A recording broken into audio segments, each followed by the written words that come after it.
Kawis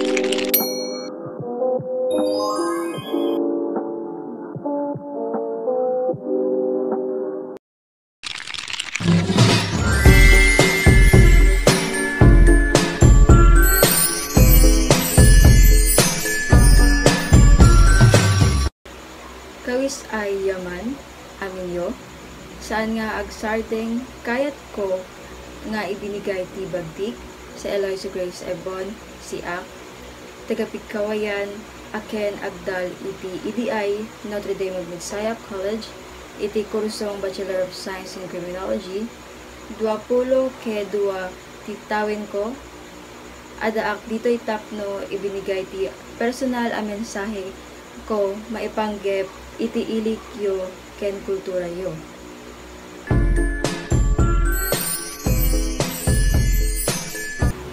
Hello everyone, especially to the Kalinga or the Ilocanos, and to all the Kalinga, I just want to say that I extend my deep respect and admiration to the Kalinga indigenous cultural community.